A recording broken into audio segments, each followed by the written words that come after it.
Hey there, comic book fans. I'm back from the comic shop again this week with 8 new comics. Pretty good. Plus a Kickstarter. There we go.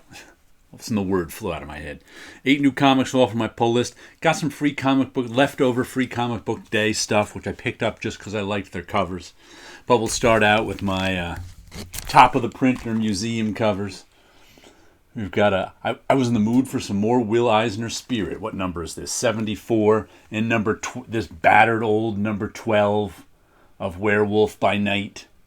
Will Eisner, of course, on the Spirit. A lot of good covers on this black and white 1980s Spirit series.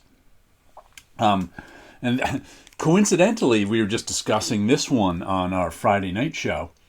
Because after I pulled this out, I got like a email, because I'm on Heritage Auction email list, and they were selling the original art to this one, and it said by Marvel artist. So of course that led me, and it turns out a lot of other people, to try and look up who did this cover. And a lot of people say it was John Romita and Ernie Chan. I'm not sure about the Ernie Chan part, but someone who knows Ron Wilson asked him personally, and Ron Wilson says he is the one who penciled this cover. So it's no longer an unknown Marvel artist. It's Ron Wilson. And like I said, who is it? Joe Rubenstein is 100% sure that he said that that's Ernie Chan, but I'm not. But anyway, nice cover. Looking at those all week. And this is my Kickstarter book. Dean Haspiel's COVID Cop. I backed this a little while ago. Dean is an old classmate of mine from college, and I like his stuff too. The king of the mini comics, as he was known in the 90s. I think this takes place in a world where I haven't read it yet, where COVID has overrun the world, and he's some kind of COVID cop. We'll see.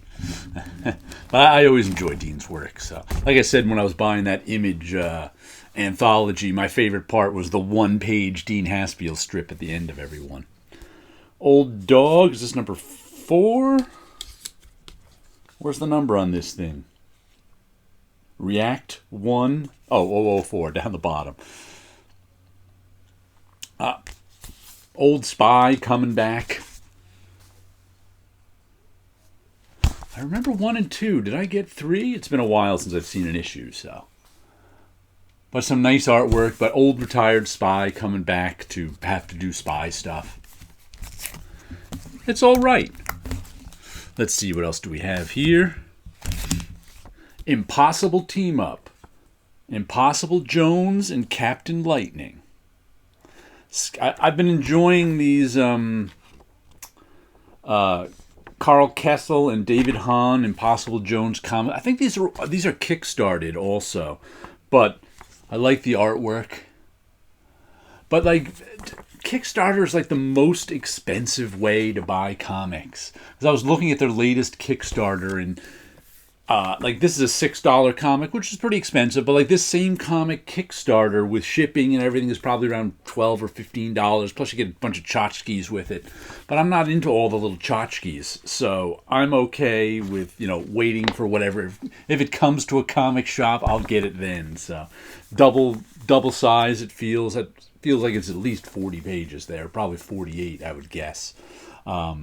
So, good value for my $6 comic there. Let's see, what else do we have? The Ambassadors, issue number 4. This one continues its bi-weekly pace, so we're on 4. Let's see, who is the artist for this one? Olivier Coipel. I'm not sure if Paolo has told me how to pronounce his name. I don't remember now, so I don't know if I'm close or not. But this had a different artist every issue, usually a good one, too. The story is just okay. Some Korean businesswoman discovered how to give people superpowers, and now she's giving the 6 most deserving people in the world superpowers. All right. It's okay. Frank Frazetta's Death Dealer. Ooh, nice cover on this one. Who's that? Gray Styles? What's his name? Art colors. Let's look on the back. They always publish all the different covers in the back. That's cool. They even published a single issue. I should have gotten it. Greg Staples. There we go. They published a single issue of just the covers. I thought that was pretty cool. But for some reason, I didn't want to spend $5 on it. I might order it someday, but from like mycomicshop.com or something, but I haven't so far. But, you know, there's another Frazetta. So far, I've been getting Dawn Attack, Death Dealer, and Anthology. And I think there's another fourth Frazetta book coming out, but I didn't put it on my pull list. I figured I'd look at it if it came into my shop, because I've already got 3 Frazetta books. I don't know if I need more. Junkyard Joe, issue number 6 of 6. The Unnamed series. Unnamed here or something like that. But I've been enjoying this one. This has had some probably the best Gary Frank artwork I've seen. He's got a lot of expressiveness in this that I've just never seen. Gary Frank to me has never been a very expressive artist. But in this, he's got some expressive art. 1972. Starts in the Vietnam War in the first issue, then flashes forward to now. So I guess we're flashing back again. What else do we have here? Spawn, issue number 341. When I was cataloging the last issue of Spawn, I realized I now have 50 issues of Spawn. I was like, how did that happen? Well, I never really bought Spawn, but I'm buying it because it's the last of the $2.99 books. So I've been buying it for 20 issues now, plus I bought the Eric Larson Spawn one, so somehow all the Spawns I have add up to 50 issues. I was like, wow, that's a lot of issues of Spawn. I wouldn't have guessed I had that many. Then what do we have now? It's Saga, issue number 64. I'm not sure how many issues of Saga I have, because I sold my early ones a few years ago, because I'm going to have to get the trade paperback of it to fill in. But I've never reread Saga. I've never had the desire to read Saga twice. But I enjoy each issue as it comes out. So maybe someday I will. We'll have to see. But Fiona Staples, Brian K. Vaughan. And it's a big, long space saga. So, but personal. It's about one family. There's one little girl narrating it as she's older. Issue 14 of Noctera. I have to say, this one hasn't been doing nice artwork by Tony Daniel there. This one hasn't been doing it for me lately. Oh, some more nice artwork. But it's not like it's been bad or anything. I don't know. I just haven't been as into it as I could be. But wow, I'm liking the artwork as I flip through it. So that's always a good sign. Post-apocalyptic story. They're trying to restore the world to the way it was before, stuff like that. Oh, let's see the stuff I got just for their covers. This is the free comic book day stuff. I was like, I'll pick stuff for their covers. There's the Frazettaverse. I think this will probably have the new one in it. Nice cover. The Fabulous Furry Freak Brothers, another good cover. DC We Are Legends.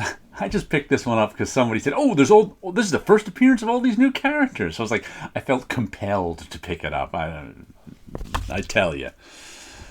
Another Dawn of DC one. Nice Batman, Superman, Wonder Woman cover, standing there with their chests puffed out.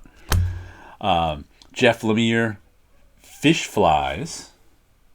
I liked that cover too, so I picked it up. I really liked this one. Archie Horror presents The Cursed Library by Hack is his name. He does a lot of nice covers for Archie. So I picked that one up. And a Red Sonja cover by Dynamite. Is this Arthur Adam? No, the coloring doesn't look right. I'm not sure who did this cover, but I liked it. Let's see, does it say on the inside? Nick Bradshaw. Okay, he's an Arthur Adams-ish guy. I thought, I was like, I don't think that's Arthur Adams. The next name in my head was Nick Bradshaw, but I couldn't quite bring it to the forefront. But yeah, Nick Bradshaw cover.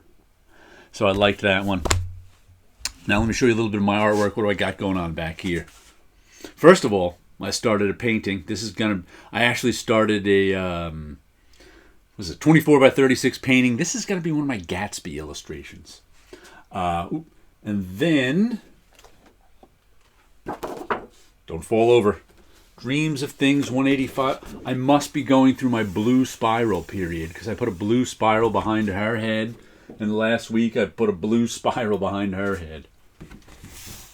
This is Dreams of Things 184. What is that in front? Is that a watermelon? Is that some kind of fruit in front of her? Is that part of her body, her outfit? I'm not sure.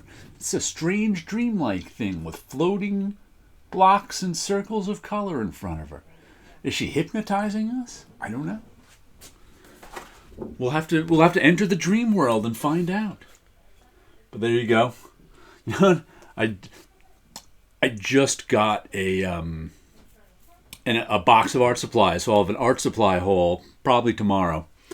And I thought to myself, and I got a bunch of new markers in it, amongst other things. I thought to myself, since I'm coming up on 200, I got the idea. I'm like, could I possibly use 200 different markers on the 200 cover? That idea just popped into my head when I was thinking about the new markers I got. So maybe I'll do that for issue 200. Maybe I'll use 200 different markers. I have 200 markers already, I think, and I got another 20. So maybe I'm going to do that. Maybe I'm going to try to use 200 different markers in cover 200. All right, then. You guys have a good week out there.